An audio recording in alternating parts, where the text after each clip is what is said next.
আসসালামু আলাইকুম। আজকে রেসিপিতে থাকবে ইজানের জন্য শিং মাছের তরকারি, আলু দিয়ে শিং মাছের তরকারি। তো আমি প্রথমে দেখে নিচ্ছি শিং মাছটা কীভাবে কেটেছি, পরিষ্কার করেছি। আমি শিং মাছ যখন ওর জন্য রান্না করি, মাথা এবং পাশের যে কাটার মতো অংশ থাকে কালো, সেটা আমি কেচি দিয়ে কেটে ফেলি। আর মাছটা তো খুব সুন্দর মতো পরিষ্কার করেছি। আলুগুলো কীভাবে কাটলাম সেটাও দেখিয়ে নিলাম। চিকন চিকন করে লম্বা করে আলু কাটবো, যেভাবে আমরা তরকারির আলু দিই সেভাবেই। এরপর মাছটাকে আমি হলুদ দিয়ে লবণ দিয়ে মেখে নেব। এরপর কড়াইতে তিলের তেলটা দিয়ে নেব যতটুকু পরিমাণ লাগবে।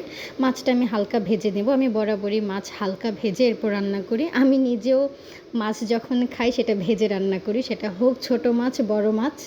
তো আমি সেইভাবেই ইজানকে রান্না করে দিই, মাছটা আগে একটু ভেজে নিই। এরপর সেই তেলের মধ্যে আমি একটু পেঁয়াজ দিয়ে দিলাম কুচি করে রাখা। এরপর একে একে বাকি মশলা অ্যাড করব। হলুদ গুঁড়া, তারপর হচ্ছে লবণ, আর আমি প্রত্যেকটা রান্নার মধ্যে জিরার গুঁড়া ইউজ করি। তারপর দেব জিরার গুঁড়া। এরপর যখন হচ্ছে যে কষানো হয়ে যাবে, হালকা পানি দিব। পানি দেওয়ার পরে পানিটা যখন বলক চলে আসবে, এরপরে আমি সেখানে আলুগুলো ছেড়ে দিব। আলুগুলো দেওয়ার পর আমি একটু কষিয়ে নিব আলুটা, যেন আলুর মধ্যে মশলাটা ভালো মতো মিশে যায়। এরপরে যখন আমার মন মতো কষানো হয়ে যাবে, আমি এটার মধ্যে গরম পানি অ্যাড করে দিব।